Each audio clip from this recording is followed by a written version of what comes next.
Pernahkah kita merasa kosong, meski segalanya terlihat sempurna? Tersenyum di luar, namun hati merintih tanpa suara. Ada rasa hampa yang tak mampu dijelaskan. Seperti ada sesuatu yang hilang, sesuatu yang jauh dari genggaman jiwa kita. Di tengah hiruk-pikuk dunia, terkadang kita lupa bahwa ada ruang dalam hati yang hanya bisa terisi olehnya. Saat gelap menyelimuti batin dan asa terasa pudar, itulah panggilan halus dari Sang Maha Menggenggam, sebuah seruan untuk kembali mengenalnya lebih dekat, menyelami makna hidup dengan ilmu makrifat. Inilah perjalanan menuju cahaya, tempat kita menemukan keikhlasan, ketenangan dan makna sejati dari setiap hela nafas. Sahabat tilawah, saya akan membagikan ilmu makrifat dalam bentuk 7 episode penuh makna. Setiap episodenya akan membawa kita lebih dalam mengenal hakikat diri, memahami kebesarannya, dan menemukan ketenangan jiwa yang sejati. Bersiaplah untuk membuka hati dan pikiran, sebab ilmu ini bukan sekadar teori, tetapi sebuah pengalaman hidup yang mengubah cara pandang kita terhadap dunia dan akhirat. Mari kita bersama-sama meniti jalan menuju ma'rifat, menuju kedekatan dengan Sang Maha Pencipta. Bismillahirrahmanirrahim. Assalamualaikum. Hamdan wa syukron lillah. Allahumma sholli ala Sayyidina Muhammad. Selamat datang di channel T Semesta, tempat menggali ilmu yang mampu mengubah hidup dan menemukan kedamaian batin yang sejati. Silakan bersolawat terlebih dahulu, agar terus terhubung dengan Nur Muhammad dan hakikat Muhammad. Dan tentu saja, silakan tulis solawat terbaik Anda yang sudah biasa Anda gunakan sehari-hari di kolom komentar, sebagai bentuk kecintaan kita kepada Rasulullah Shallallahu Alaihi Wasallam. Masya Allah, betapa besar nikmat dan berkah yang Allah berikan hanya dengan bersolawat. Di episode 1, ini ada 2 hal yang wajib kita pahami dalam ilmu makrifat, yaitu tentang mudarat dan manfaatnya. Segi mudaratnya ialah ada kalanya membawa orang menjadi sesat atau musyrik, dan ada kalanya membawa orang jadi apatis, mengasingkan diri dari pergaulan masyarakat ramai, dan secara mutlak memandang dunia ini sebagai tempat kotoran dan merusak. Padahal dunia ini tempat beramal, bekerja dan berjuang untuk kebahagiaan umat manusia di dunia. Dan di akhirat, bisa terjadi hal-hal demikian itu apabila seseorang bertasawuf tanpa berakidah yang konsekuen dan bersyariah, dan tanpa tasawuf yang berasal dari tasawuf Islam yang murni. Dengan akidah yang hasil dari marifat sebenarnya itu, kita pasti mengetahui bahwa Tuhan itu pasti ada dan bisa merasakannya sendiri secara qati. Karena mereka itu pasti mengenalnya sehingga betul-betul mempercayainya. Dengan syariah, kita dapat taat menuruti peraturan-peraturan agama atau peraturan Tuhan. Dan dari ilmu marifat dan ilmu tauhidlah kita bisa merasakan dalam batin kita dan mengenal Tuhan, untuk siapa dipersembahkan amal ibadah kita, dan sebagai kontrol jiwa untuk khusyuk kepadanya. Itulah segi mudaratnya. Segi manfaatnya ialah karena tauhid merupakan dasar pokok,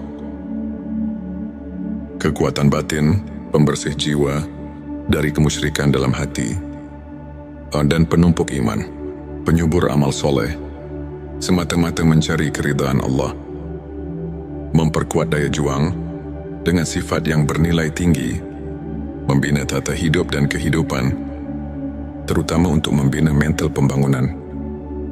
Atas dasar-dasar tasawuf, maka Islam akan lebih mampu membangun kemajuan dunia.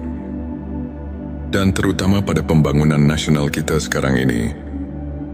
Maka sesuai dengan tujuan channel T Semesta ini, seperti yang sudah Anda ketahui, dan dapat dilihat dari deskripsi channel ini yang menunjukkan pentingnya ilmu makrifat dan tauhid ini.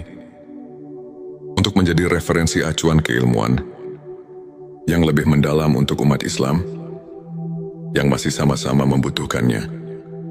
Maka untuk itu saya sangat mengharapkan agar channel dan video ini dapat dicerna, diterima dan diteliti. Dan harus hati-hati dalam mengambil kesimpulan, karena channel T Semesta ini sangat mendalam sebagai bahan studi, di mana ilmu tauhid merupakan pusat keyakinan dalam hati. Karena umat Islam tanpa keyakinan itu nol besar.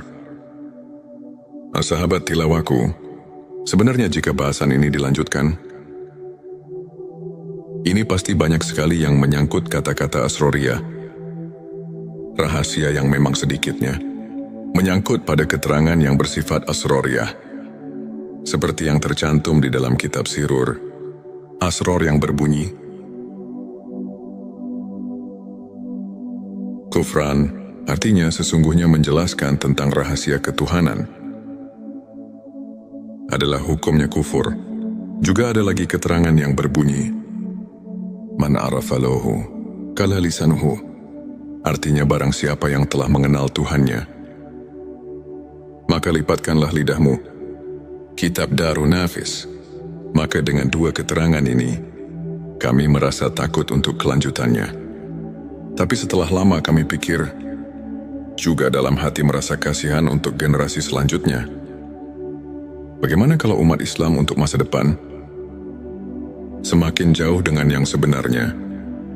Karena melihat di zaman sekarang, yang bisa kita lihat bersama, sudah jauh dengan aturan yang sebenarnya. Banyak orang yang sudah tidak hormat lagi kepada orang tua, juga sudah kurang adil dengan sesama manusia. Nyawa orang sudah tidak ada harganya lagi. Pembunuhan di mana-mana. Coba kita perhatikan sekarang ini. Manusia sudah tidak merasa takut kepada Tuhan. Kejahatan di mana-mana. Korupsi sudah jadi biasa. Jadi kami merasa khawatir untuk masa yang akan datang. Karena kalau tidak ada peringatan dari ulama-ulama, sekarang dengan cara membeberkan hukum-hukum Allah dan Rasul-Nya, itu jelas untuk masa yang akan datang akan lebih parah lagi daripada sekarang. Maka dengan ini kami akan memberanikan diri di dalam channel T Semesta ini untuk siap melanjutkan pembahasan tentang ilmu makrifat tingkat tinggi. Ilmu makrifat, kenali diri maka mengenal Allah SWT. Dan ilmu tauhid, karena Allah telah berfirman, yang dicatat dalam Al-Quran surat ketiga, ayat 79 yang artinya sebagai berikut. Hendaklah kamu menjadi orang-orang Rabbani, karena kamu selalu mengajarkan Alkitab, dan disebabkan kamu tetap mempelajarinya saudaraku. Maka dengan ini, insya Allah semoga Allah memberikan taufik dan hidayahnya, sehingga bisa lancar untuk kelanjutannya, dalam upaya menumbuh suburkan ilmu dan iman secara ruhul. Islam di akhir abad ke-20 ini, ada kecenderungan masyarakat, semua ilmu untuk mendalami ilmu tasawuf. Hal ini ditandai dengan semakin maraknya untuk mendalami penerbitan buku tasawuf, dan upaya oleh kalangan luas masyarakat. Semua ilmu ini dijabarkan oleh masyarakat dalam kehidupan mereka sehari-hari, sehingga dapat membentuk kehidupan agamis. Tentu kondisi seperti ini hendaknya terus dipelihara dan tumbuh kembangkan dalam rangka meningkatkan keimanan dan ketakwaan terhadap Allah yang Maha Esa. Sahabatku, sahabat tilawah semesta yang dimuliakan Allah, firman Allah dalam surat ke-7 ayat 172, yang artinya sebagai berikut, dan ingatlah, ketika Tuhanmu mengeluarkan anak Adam dari punggung sulbi, mereka mengambil kesaksian terhadap jiwa mereka. Seraya Tuhan berfirman, bukankah aku Tuhanmu? Mereka menjawab, ya betul kami menjadi saksi.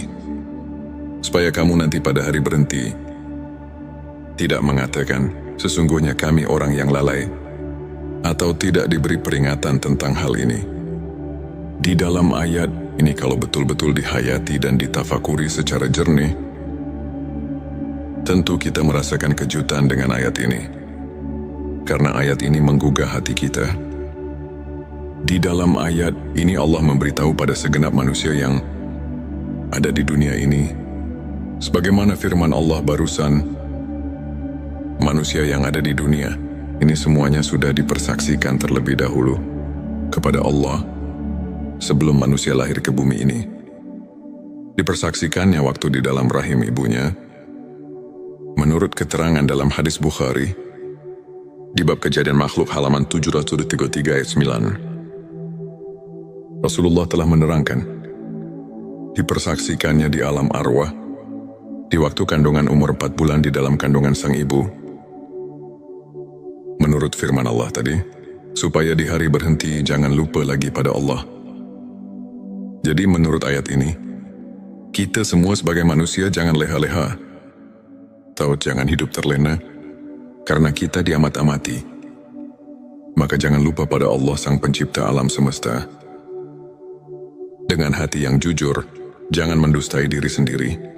Sebagaimana keterangan dari Imam Ghazali yang berbunyi, tanyalah hatimu, tanyalah dan tanyalah hatimu, walau orang lain memberi fatwa. Disinilah kita harus jeli untuk mentafakuri ayat-ayat yang berkaitan dengan perasaan yang ada di dalam hati kita. Ayat ini memberi perangsang pada kita masing-masing, supaya hati kita ini jangan ketiduran, sehingga kita terlena dengan apa yang ada di dunia ini. Lupa pada tugas hidup kita sebagai hamba Allah Subhanahu wa Ta'ala yang tidak boleh dilupakan, yaitu menjalankan perintah-perintah yang telah diperintahkan dalam Al-Quran dan hadisnya. Dalam ayat tadi di atas Allah telah memberi peringatan kepada kita semua. Kita jangan lupa kepada Allah Subhanahu wa Ta'ala, Tuhan kita. Sekarang mari kita tanya diri kita masing-masing, apakah kita sekarang ingat pada Allah? Di sini kita harus bertanya kepada hati kita yang jujur. Jangan membohongi diri sendiri, karena di sini bukan ditanya ingat pada namanya Tuhan, tapi di sini ditanya ingat pada Tuhannya, yang diberi nama Allah, yang diberi nama Tuhan. Kenapa pertanyaan seperti ini? Karena banyak sekali orang cuma ingat kepada namanya saja, bukan ingat kepada Allahnya, bukan ingat kepada Tuhannya.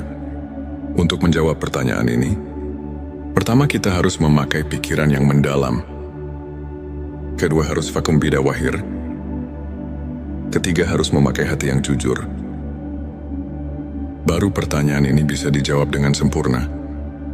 Tapi kalau dijawab dengan hati bainaung, ini pasti akan menimbulkan fitnah di kalangan umat Islam. Na'udzubillah, jangan terjadi seperti ini. Ini cuma mengingatkan hati kita, khususnya umat Islam, jangan sampai keliru untuk menetapkan akidah kita kepada Allah Subhanahu wa Ta'ala, Tuhan kita semua. Karena Tuhan mengamat-amati, jangan sampai lupa kepadanya. Sahabat tilawaku, ini adalah episode kedua. Sekarang mari kita tanya diri kita masing-masing, apakah kita sekarang ingat pada Allah?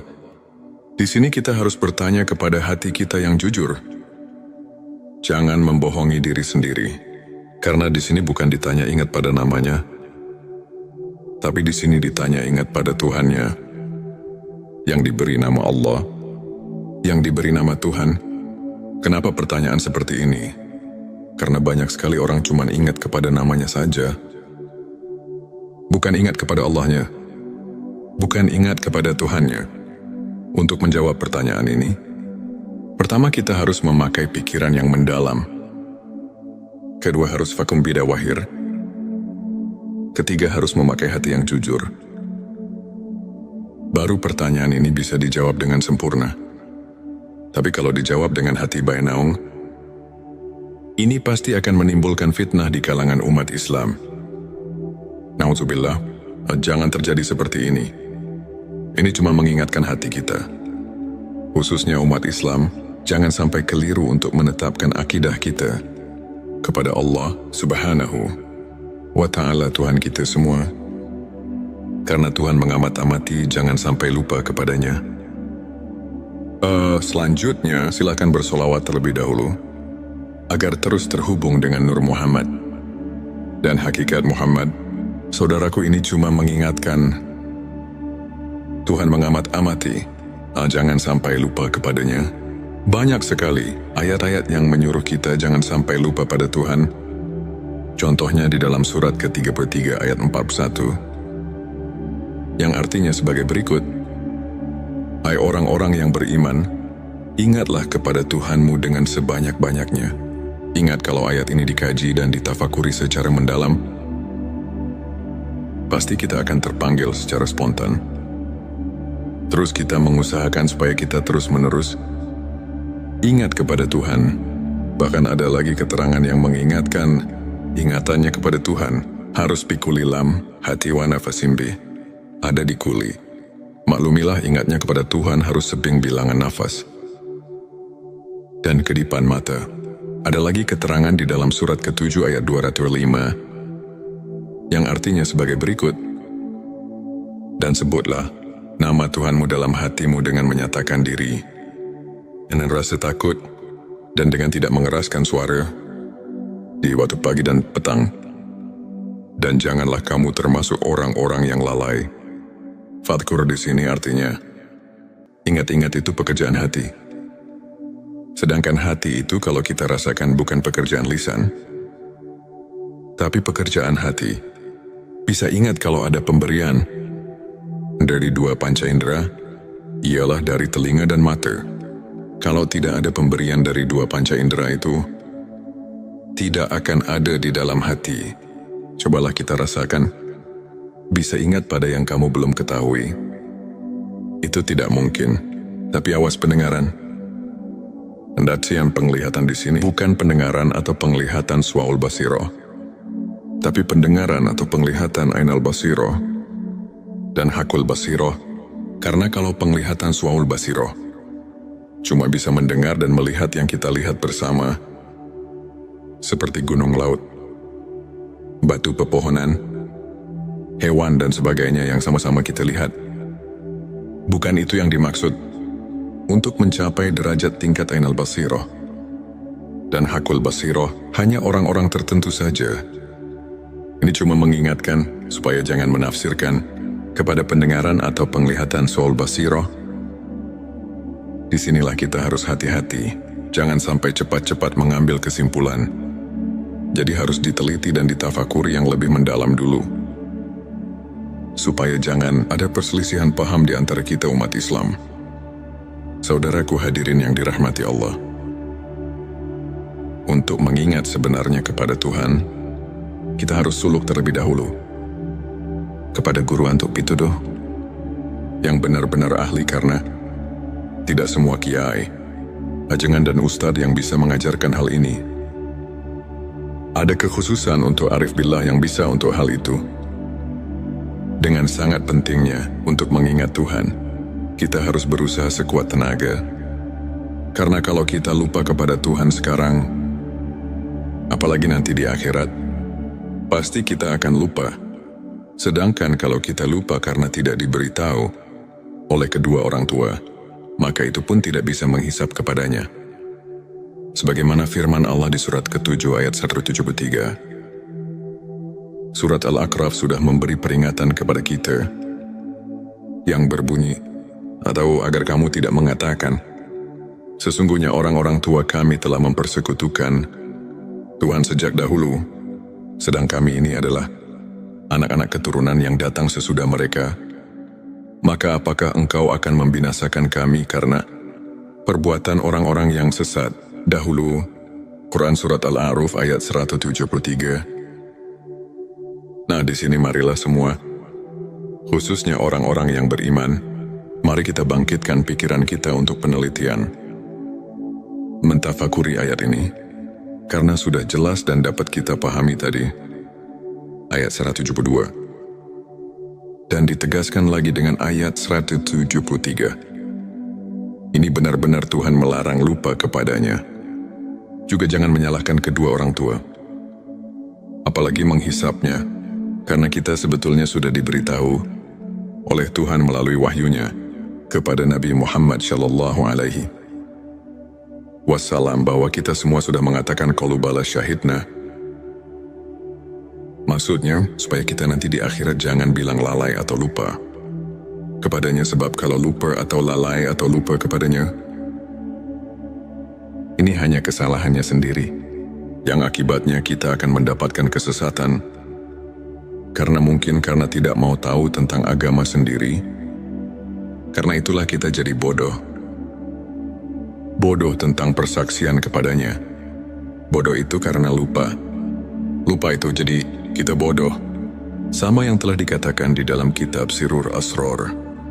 Di situ dikatakan penyebab, tapi hati adalah karena lupa. Dengan lupa kita jadi bodoh. Bodoh dalam urusan ketuhanan. Setelah manusia berjanji di alam arwah. Sahabat tilawahku, sekarang di episode ketiga.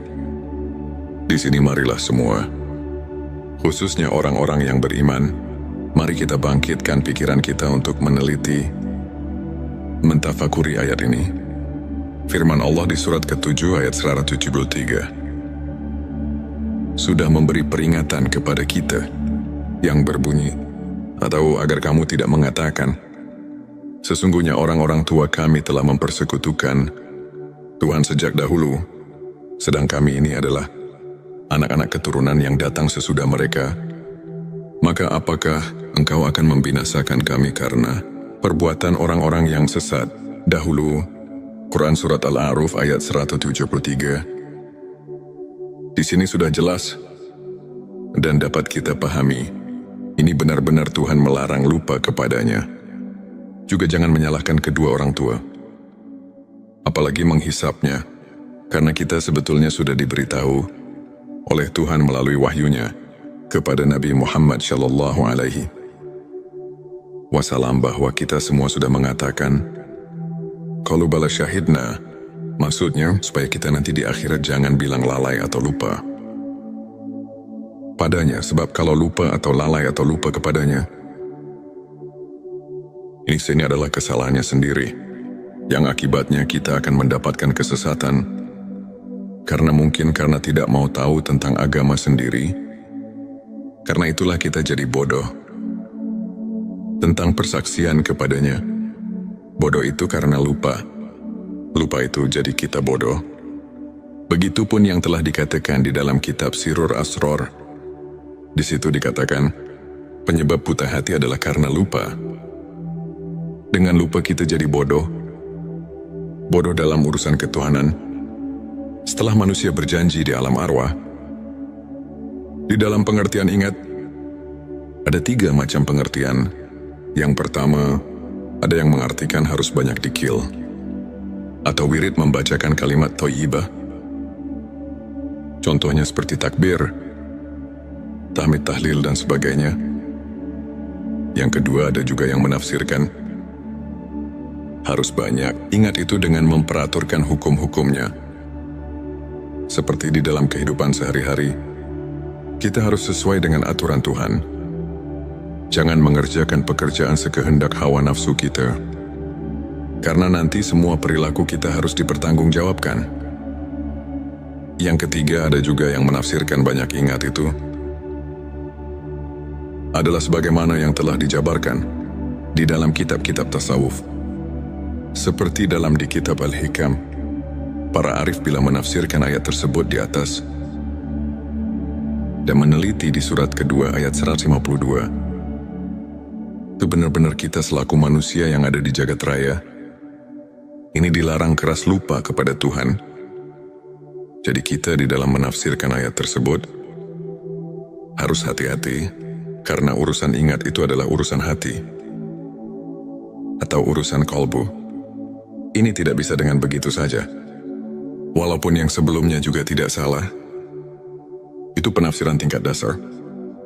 Tapi kita harus ingat, ini pekerjaan kolbu, harus vakum bidawahir, sehingga bisa dirasakan oleh yang mengingatnya. Untuk mengingat dengan sebenarnya, ini harus melalui proses-proses yang tertentu, karena kolbu itu tidak akan bisa dibohongi. Kolbu bisa ingat cuman kepada yang sudah diketahui. Kolbu tidak akan ingat kepada yang belum diketahui. Coba saja kita sama rasakan. Atau tanya hati kita masing-masing. Secara jujur, apakah bisa ingat kepada yang belum kita ketahui? Ini jawaban ada di dalam kolbu kita masing-masing.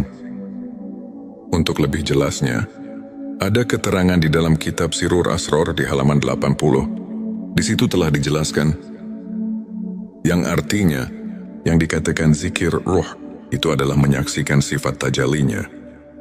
Di dalam keterangan ini ada kalimat zikir. Di sini makna zikir bukan nyebut atau yang dikatakan wirid. Tapi zikir di sini ialah mengetahui atau menyaksikan, tapi untuk ingat itu, harus mengetahui dahulu kepada yang akan diingatnya. Apalagi ini urusan akidah. Akidah ketuhanan harus betul-betul positif kepada yang akan diingatnya. Sebagaimana yang kita maklumi bersama, kita setiap ibadah salat suka mengucapkan Afdalul zikri falam Anahu la ilaha illallah. Artinya cukupnya ingat itu adalah ketahuilah bahwa tidak ada lagi Tuhan kecuali Allah. Di dalam ayat ini kita semua sudah maklum. Bahkan para arif billah di dalam kitab tasawuf dan di kitab Al-Hikam, ayat ini betul-betul menunjukkan keharusan marifat kepada Tuhan, maksudnya supaya kita ingatnya kepada Tuhan. Benar-benar vakum bidawahyu, terasa benarnya dengan kolbunya sendiri. Karena untuk ingat kepada Tuhan, itu harus memakai amrun jauki, perasaan yang mendalam, ceritaan yang jujur, sesuai dengan pembuktiannya, walaupun pengertian orang lain menyalahkannya. Tapi kalau sudah vakum bidawahir di dalam kolbu, kita sudah nasion, andalilin sesuai dengan dalil-dalilnya. Itu jangan diragukan lagi, karena men lam yaduk lam yadri. Siapa yang tidak merasakan, barang tentu tidak akan mengetahuinya. Kita harus jujur, jangan membohongi diri sendiri. Sesuai dengan firman Allah di dalam surat ke-33 ayat 70. Yang artinya, hai orang-orang yang beriman, bertakwalah kamu kepada Allah dan mengucapkan kata yang benar. Di dalam ayat ini, kita kayaknya disuruh banyak menyadarkan diri, supaya jangan sembarangan di dalam mengingat Tuhan, atau jangan asal-asalan. Walaupun di level syariat itu tidak seberapa, salah itu hanya untuk orang-orang yang masih tingkat dasar. Tapi ketika sudah tingkat dewasa, di dalam agama, harus suluk lagi kepada yang lebih mendalam. Sahabatku, ada dalil yang mengatakan, yang artinya, barang siapa yang mengerjakan hari sekarang, sama saja dengan hari kemarin. Itu orang termasuk golongan yang merugi. Artinya kita jangan lari di tempat, karena itu tidak akan maju-maju. Tapi seharusnya, sebagaimana yang telah dikatakan oleh Sayyidina Ali, yang artinya, dan barang siapa mengerjakan hari, ini lebih baik dari hari kemarin. Itu tandanya orang yang mendapat keuntungan. Hadirin yang dimuliakan Allah. Ada pertanyaan dari jemaah.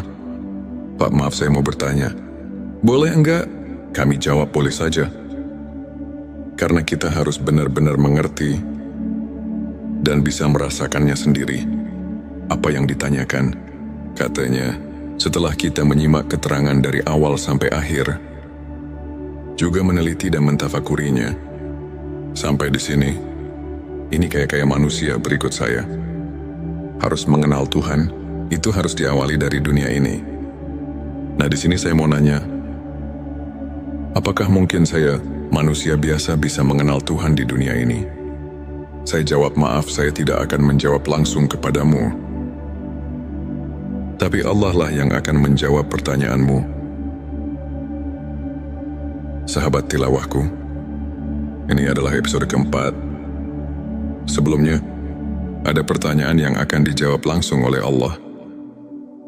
Ini ada dalam firman Allah, surat ke-5 Al-Maidah, ayat 35 yang artinya, hai orang-orang yang beriman, bertakwalah kepada Allah dan carilah jalan yang mendekatkan diri kepadanya, dan berjihadlah di jalannya, agar kamu mendapat keberuntungan.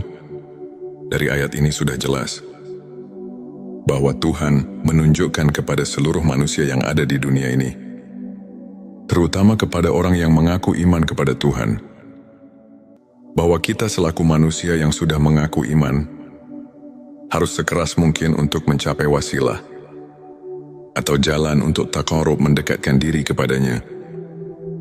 Juga di dalam ayat lain, Tuhan telah berfirman sebagaimana yang tercatat di surat ke-84, ayat 6 yang artinya, "Hai manusia, sesungguhnya kamu telah bekerja dengan sungguh-sungguh menuju Tuhanmu, maka pasti kamu akan menemuinya. Sebelumnya silakan bersolawat terlebih dahulu, agar terus terhubung dengan Nur Muhammad dan hakikat Muhammad. Dan tentu saja, mari kita lanjutkan kebiasaan baik kita di sini. Silakan tulis solawat terbaik Anda, yang sudah biasa Anda gunakan sehari-hari di kolom komentar, sebagai bentuk kecintaan kita kepada Rasulullah Shallallahu Alaihi Wasallam. Karena siapa yang bersolawat 1 kali, Allah akan membalasnya dengan 10 kali lipat rahmat dan keberkahan. Masya Allah, betapa besar nikmat yang Allah berikan hanya dengan bersolawat. Hadirin yang dirahmati Allah, kalau kita kaji dari ayat ini, mungkin kita bisa pahami, juga mengerti, karena ayat ini Tuhan memerintah kepada seluruh manusia, khususnya kepada yang iman kepadanya. Di sini ada kalimat himbauan kepada seluruh manusia, bahwa kita harus tabah nafsi memeras keringat untuk berjumpa. Dalam hal ini mari kita tanya diri kita masing-masing, apakah kita mau berjumpa dengannya? Apa tidak itu tergantung kita masing-masing. Sahabat tilawahku, maaf sekali lagi saya mau tanyakan, kan manusia semua nanti setelah mati pasti berjumpa dengannya, karena semua akan pulang kepadanya. Ini bagaimana? Karena setiap pulang pasti berjumpa. Itu benar kalau dipikir dengan logika. Tapi kita harus mencari bukti kebenarannya dari ayat atau hadis yang qat'i, supaya bisa dipertanggungjawabkan. Karena ini urusan akidah yang harus benar-benar nasionan dalilin, sesuai dengan dalil-dalilnya dari Allah dan Rasulnya. Tapi kami menemukan salah satu hadis Sahihul Bukhari. Di situ ada keterangan yang berbunyi. Hadits ini diriwayatkan oleh Anas bin Malik. Anas bin Malik mendengar perkataan Mu'ad bin Jabal. Mu'ad bin Jabal mendengar langsung dari Rasulullah Shallallahu Alaihi Wasallam. Rasulullah bersabda, "Barang siapa yang berjumpa dengan Tuhannya dengan tidak adanya keadaan musyrik kepadanya, maka dia akan masuk surga." Dari hadis tersebut kalau kita kaji dan tafakuri, pasti kita dapat mengambil kesimpulan, kalau kita semua nanti di akhirat bisa bertemu dengan Tuhan, itu jelas semuanya akan masuk surga. Jadi kalau semuanya akan masuk surga, untuk apa kita di dunia ini berbuat baik? Dan kenapa Tuhan menyuruh berbuat baik di dunia ini? Nah, di sini kita harus berpikir lebih jauh. Mari kita jelaskan supaya kita dapat mengerti. Memang semuanya manusia, bukan satu persatu lagi, tapi semuanya hanya ruh manusia. Tidak semuanya bertemu dengan Tuhannya. Orang yang bertemu dengan Tuhannya hanya orang-orang yang tertentu saja. Yang dimaksud orang tertentu, itu ialah orang-orang yang sudah mengenal Tuhan di dunianya. Sebagaimana firman Allah dalam surat ke-17, ayat 72, Tuhan telah memberitahu sebagaimana artinya, dan barang siapa yang buta hatinya di dunia ini, niscaya di akhirat nanti ia akan lebih buta pula dan lebih tersesat dari jalan. Yang benar buta di sini barang tentu kepada Tuhan, dan umpama diartikan buta kepada ilmu, itu tidak mungkin, karena di akhirat bukan tempatnya cari ilmu atau berilmu. Di kitab Usuluddin juga sudah diterangkan, yang artinya Barang siapa yang buta di dunianya kepada Tuhan, maka bagaimana nanti di akhiratnya? Nah, di sini sudah jelas dan kita pasti bisa mengerti. Jadi inilah yang kita harus takuti, atau yang dikatakan haus. Dan saya sekarang kayak mulai mengerti. Bolehkah bertanya lagi, bagaimana caranya untuk kita bisa bertemu dengan Tuhan di dunia ini? Saya jawab memang ada caranya. Tapi yang penting harus ada keinginan dahulu, dari hati yang tulus. Karena ini bukan pekerjaan yang mudah. Ini memerlukan tarekat-tarekat tertentu yang harus dijalankan. Kalau keinginannya masih lemah, barang tentu tidak akan berhasil. Sebab ini memerlukan tabu nafsu, memeras keringat, suglul kolbi, semangat dorongan hati, dan sidatul hisab, kuat perhitungan. Hadirin yang dimuliakan Allah, jika keinginannya sudah kuat, Tuhan telah memberi peluang kepada kita. Siapa saja yang ingin berjumpa dengannya, itu pasti akan berjumpa. Sebagaimana firman Allah yang tercatat di dalam surat ke-18, ayat 110 yang artinya, barang siapa yang mengharap perjumpaan dengan Tuhannya, maka hendaklah ia mengerjakan amal yang soleh, dan janganlah ia mempersekutukan seorang pun dalam beribadah kepada Tuhannya. Sahabat tilawahku, ini merupakan episode kelima. Jika keinginannya kita sudah kuat, Tuhan telah memberi peluang kepada kita. Siapa saja yang ingin berjumpa dengannya, itu pasti akan berjumpa. Sebagaimana firman Allah yang tercatat di dalam surat ke-18, ayat 110 yang artinya, barang siapa yang mengharap perjumpaan dengan Tuhannya, maka hendaklah ia bekerja amal yang soleh, dan janganlah ia mempersekutukan seorang pun dalam mendengarkan kepada Tuhannya menurut ayat di atas. Untuk berjumpa dengan Tuhan itu bukan mungkin lagi, tapi pasti asal kita bisa berbuat amal soleh. Namun untuk berbuat amal soleh, ini harus ada petunjuk guru yang ahlinya. Bukan sembarangan, sebab tidak semua guru ngaji yang bisa mengerjakan hal ini. Bahkan tidak semua kiai ajengan Ustadz mengetahui tentang ini. Contohnya seperti di dalam keterangan kalimat salat saja. Kan syotnya salful kolbi, artinya elingan atau ingatan suci. Jadi di dalam salat harus mempunyai ingatan suci. Artinya harus sudah hilang dari sifat samar dan meraba kepada Tuhannya. Tapi buktinya boleh rasakan sendiri. Sudah biasa, begitukah kita? Apa belum padahal?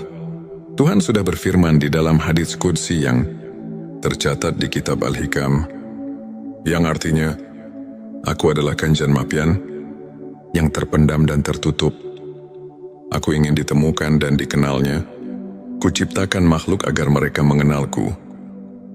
Setelah mengenal hadits ini makin jelas, bukan mungkin lagi untuk mengenal Tuhan. Tapi pasti, asal mempunyai keinginan yang keras dan kuat perhitungan.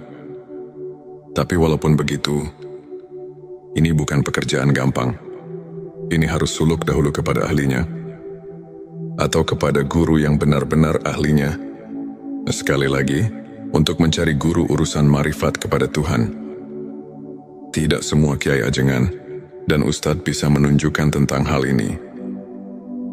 Tapi harus betul-betul mencari guru yang mengajarkan tentang hal marifat.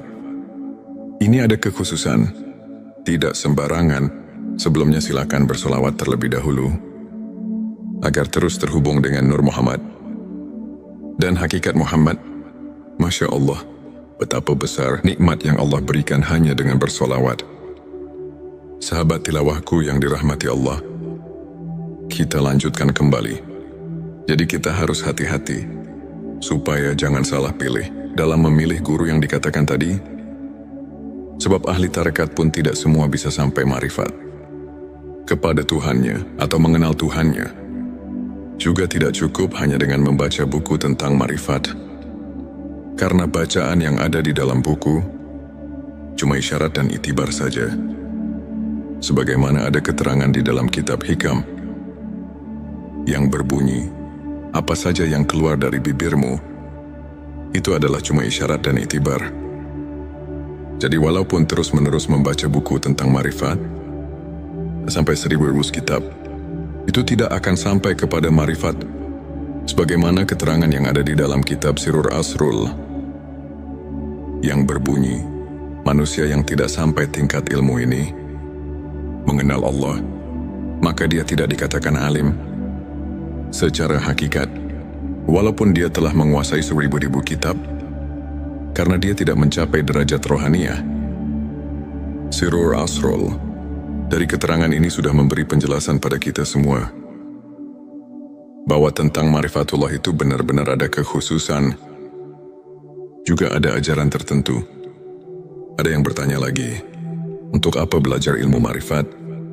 Dan apa wasilahnya? Saya jawab tentu saja ada wasilahnya. Tadi di atas atau di video sebelum ini, jika kita semua lupa kepada Tuhan di dunia, apalagi nanti di akhirat, setelah kita mati, baru datang ke kubur. Menurut keterangan dan banyak yang menerangkan, 7 langkah pulang yang mengantarkan jenazah, maka datang malaikat mungkar nakir untuk meriksa kita. Atau mentakoni kita, apa yang pertama ditanyakan? Kan marobuka, yang artinya mana Tuhanmu? Di sini kalau roh kita tidak punya rasa tahu, itu tidak mungkin bisa jawab. Kalau tidak bisa jawab, di dalam keterangan sudah dipastikan mendapat siksa kubur. Itu yang tidak diinginkan oleh semua manusia. Sahabat tilawahku, sekarang coba kita tafakuri. Yang datang itu malaikat. Sedangkan malaikat, itu semua juga sudah pada tahu bahwa malaikat itu diciptakan dari cahaya atau sejenis cahaya. Barang tentu bahasanya juga bahasa cahaya. Kalau kita tidak mengerti hal itu, tentu roh kita tidak akan bisa apa-apa. Sedangkan ini tidak bisa dihafalkan. Ini harus dengan ilmu atau mengetahuinya. Maka dengan ini, mari kita bersama-sama untuk suluk hal ini. Carilah guru suluk yang benar-benar ahlinya. Juga harus hati-hati. Jangan salah pilih. Kalau salah pilih, pasti kita celaka dunia dan akhirat. Oleh karena itu dalam mendengarkan dan memahaminya, diperlukan ketelitian, pemikiran yang jernih dan tajam, daya serap yang kuat, dan wawasan yang luas, serta yang penting disertai dengan hati yang ikhlas, dan lillahi ta'ala, dan kukuhnya iman, serta menjadi terapi kejiwaan orang yang memerlukan taqarrub kepada Tuhan yang Maha Esa. Karena jika kita dikatakan gegabah di dalam memahaminya, itu tidak akan berhasil. Untuk memberi kegampangan, di dalam channel T Semesta ini akan diterangkan tentang kejadian asal kita supaya kita sedikitnya bisa memahaminya. Tapi ini cuma untuk memberi kemudahan daya pikir saja, bukan. Setelah mendengarkan video ini kita bisa marifati. Dalam video ini cuma isyarat dan itibar untuk memberi keleluasan daya pikir kita supaya kita mempunyai daya pikir amrun jauki. Perasaan yang mendalam. Maksudnya setelah mempunyai perasaan yang mendalam, kita bisa meningkatkan ibadah yang benar-benar koti. Dan nasyun andalilin, cocok dengan dalil dan contohnya. Maka dari itu, kita harus memahami dulu tentang awal penciptaan. Tentang awal penciptaan makhluk, kami referensikan dari kitab Sirur Asrul. Karena di sana itu udah enak banget. Mari kita telusuri bagaimana dan dari mana kita asal sekarang. Di dalam kitab Sirur Asrul, di situ banyak sekali menerangkan tentang asal, muasal kejadian manusia. Jadi kita bisa mengambil hikmahnya dari kitab tersebut. Karena kitab tersebut dapat dipertanggungjawabkan kebenarannya, karena sesuai dengan kenyataannya. Dan bisa dirasakan sendiri kalau kita sudah memahaminya. Di dalam kitab Sirur Asror diterangkan secara jelas. Saya akan langsung menjabarkan dalam bentuk terjemah, yang artinya sebagai berikut. Ketahuilah, Semoga engkau diberi taufik kepada segala yang dicintai dan diridhoi Tuhan. Makhluk yang pertama yang menciptakan Tuhan adalah Ruh Muhammad sallallahu alaihi wasallam. Telah diciptakan dari cahaya jamal Allah. Sebagaimana firman Allah dalam hadis Qudsi, "Aku ciptakan Ruh Muhammad dari cahayaku." Nabi sallallahu alaihi wasallam bersabda, "Yang pertama diciptakan oleh Tuhan, yaitu ruhku, dan yang pertama diciptakan oleh Tuhan adalah cahayaku, dan yang pertama diciptakan oleh Tuhan, yaitu kalam, dan yang pertama diciptakan oleh Tuhan, yaitu akal ruh cahaya." Kalam dan akal pada dasarnya adalah satu, yaitu hakikat Muhammad, sahabat tilawahku. Kemudian ada lagi yang enak sekali untuk dipahami. Silakan simak saja, yang artinya sebagai berikut. Hakikat Muhammad disebut nur, karena bersih dari segala kegelapan yang menghalanginya. Sebagaimana firman Allah, "Telah datang kepadamu cahaya dan kitab penerang dari Allah." Hakikat Muhammad disebut juga akal, karena ia yang menemukan segala sesuatu. Hakikat Muhammad disebut kalam, karena ia yang menjadi sebab perpindahan ilmu, seperti halnya mata pena sebagai pengalih ilmu di alam. Lahud Ruh Muhammad adalah ruh yang termurni sebagai makhluk. Hal ini sesuai dengan sabda Rasulullah Shallallahu Alaihi Wasallam yang menerangkan tentang "Aku dari Allah dan makhluk lain dari aku." Inilah sabdanya, dan dari ruh Muhammad itulah Allah menciptakan semua ruh. Di alam laut dalam bentuk yang baik, terbaik yang hakiki. Itulah nama seluruh manusia di alam laut. Alam laut adalah negeri asal. Setelah 4.000 tahun sejak penciptaan Ruh Muhammad, maka Allah menciptakan Arasy dari Nur Muhammad. Begitu pula seluruh makhluk lainnya diciptakan dari Nur Muhammad.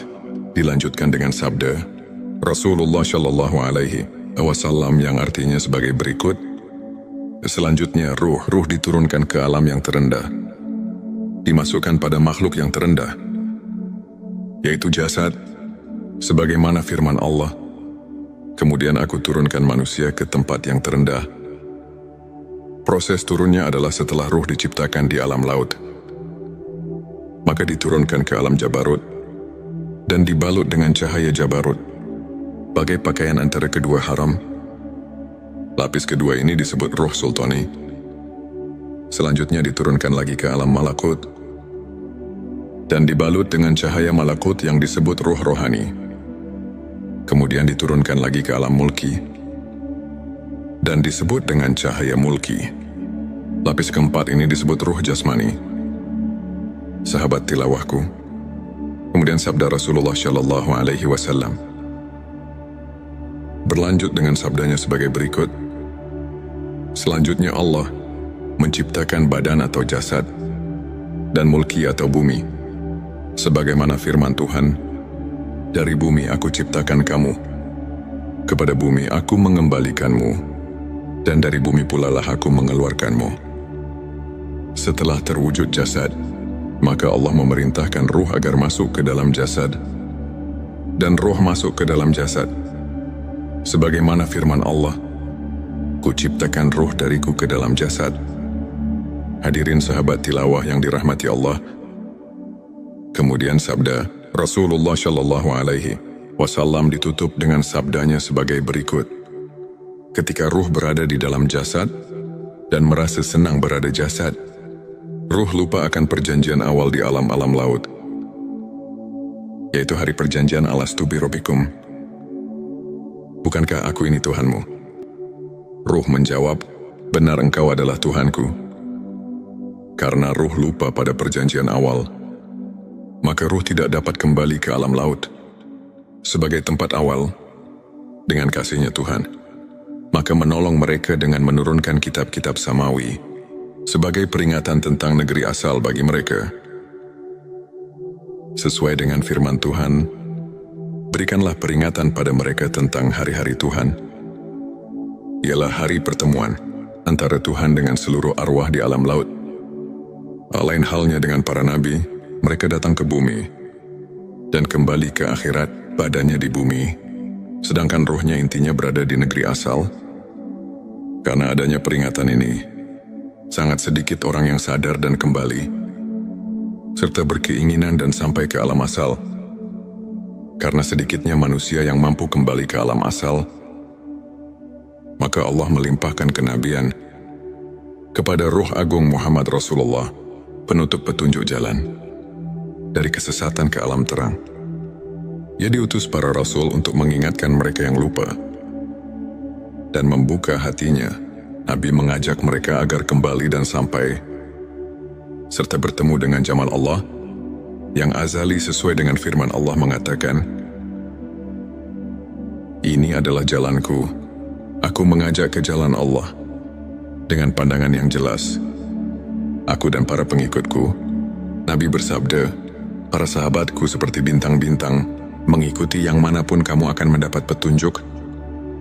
Di dalam ayat ini, seolah-olah memberi khobar kepada kita semua, bahwa Rasulullah dalam makna ayat yang baru dikobarkan, itu semuanya menjurus kepada bahwa manusia seharusnya kita harus bisa kembali ke alam asal. Maksudnya supaya harus berusaha sekuat mungkin. Tapi jangan lepas dari ajaran Rasulullah yang diajarkan kepada kekasihnya, ialah Ahlus Sufi yang mendapat pelajaran langsung dari Rasulullah.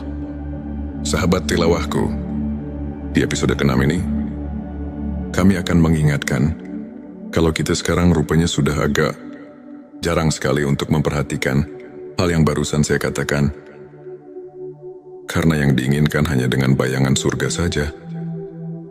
Padahal inilah yang lebih penting untuk seluruh manusia. Karena kalau kita nanti setelah mati, roh kita tidak bisa pulang ke alam asalnya, itu pasti akan tersesat. Yang tersesat itulah yang dinamakan masuk neraka. Maka dengan ini kita mari sama-sama mentafakuri ayat tersebut, supaya kita semua bisa mawas diri. Apakah kita sudah mentafakuri hal tersebut? Apa belum jika memang belum terpikir tentang hal tersebut? Sekarang mari kita sama-sama berusaha di waktu kita masih hidup ini. Karena sekarang masih ada waktu untuk memperbaiki diri kita masing-masing. Sebab kalau dinanti-nanti, kita tidak mengetahui kapan kita dicabut ruh kita, nyawa kita oleh Allah Subhanahu wa Ta'ala. Hampir semua manusia di bumi ini tidak mengetahui kapan kita mati. Maka dengan inilah, kita alhamdulillah setelah menganalisa hadis-hadis, Rasulullah jadi bisa mengetahuinya. Setelah mengetahui hadis-hadis yang tadi di awal video, hati kita merasa terpanggil. Yang mungkin hal ini belum memikirkannya, karena terlena dengan bahasan-bahasan tentang surga dan neraka, jadi kita semua sesekali lupa tentang hal itu. Nabi mengajak manusia kembali kepada Allah Subhanahu wa Ta'ala dengan pandangan yang jelas,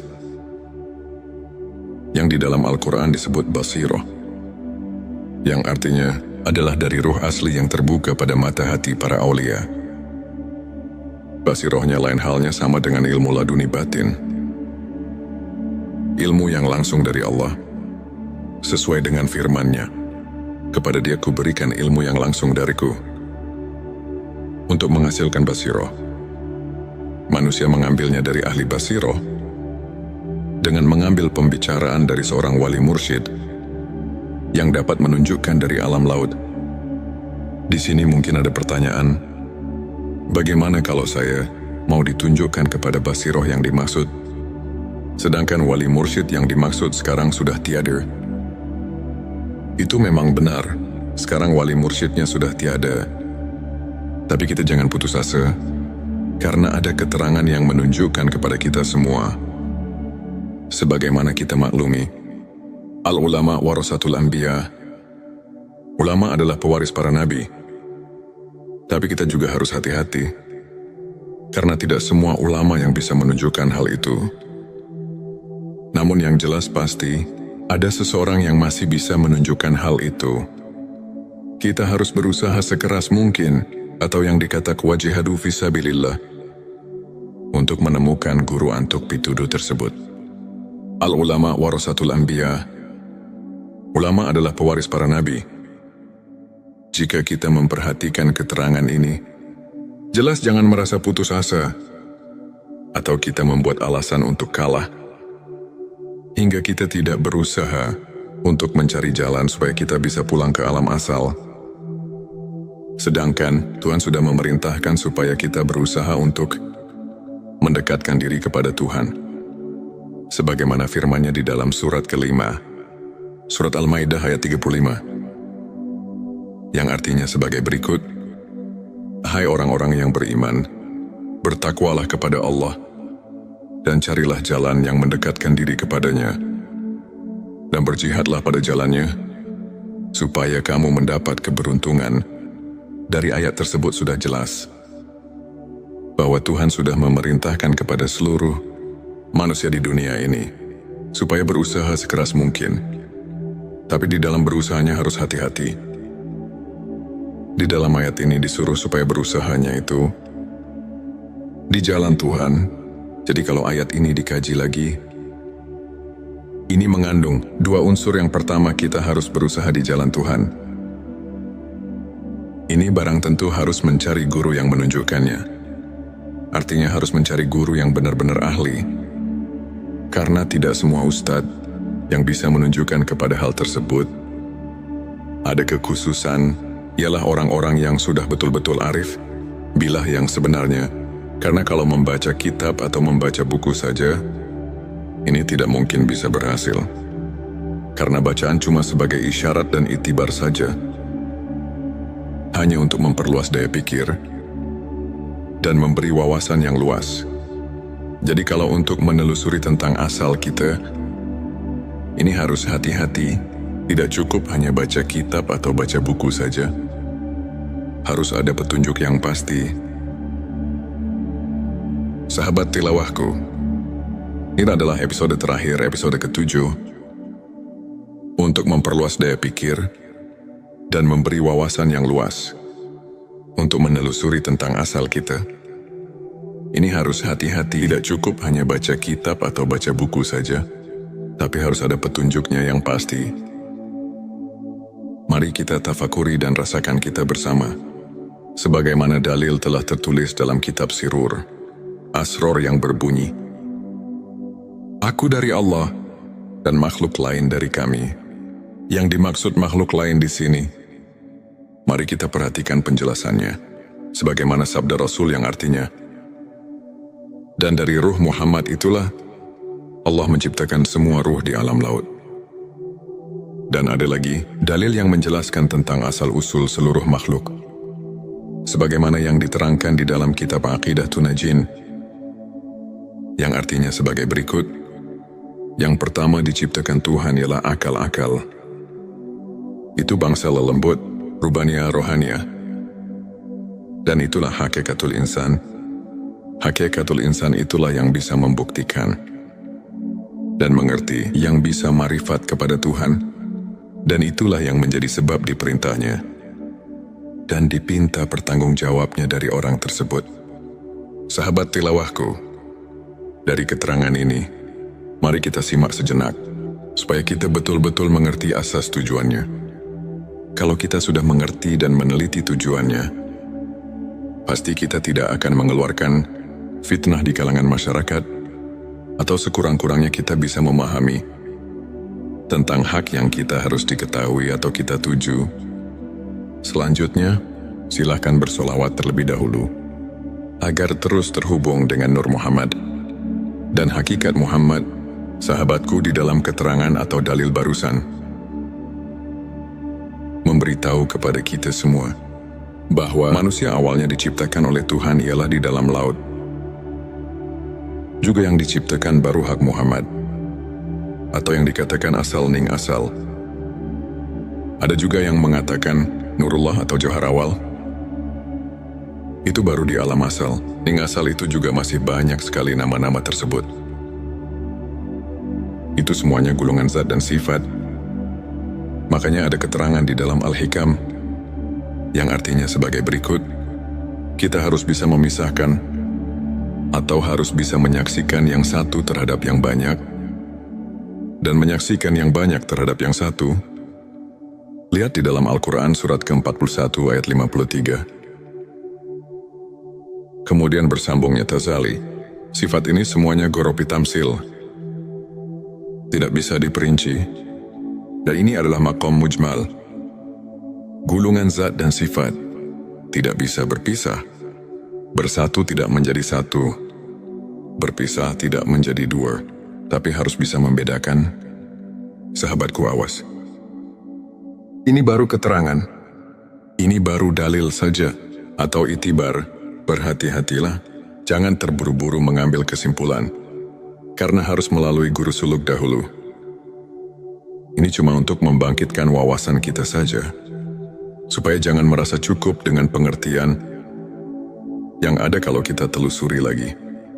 Toh masih jauh yang kita harus ditempuh, karena kita harus kembali ke alam asal, yaitu Inna lillahi wa inna ilaihi rajiun. Asal dari Tuhan harus kembali kepada Tuhan lagi. Nah, sahabatku, di sini tentunya kita harus berpikir terlebih dahulu, karena tidak semua sesudah mati bisa pulang ke alam asal. Untuk bisa kembali ke alam asal, ada proses tertentu, karena kita harus tahu dahulu. Pertama, bagaimana proses kejadiannya. Kedua, harus melalui pengabdian yang benar sesuai dengan contohnya, yang dikatakan nasyun andal lilin. Ketiga, harus melalui guru yang benar.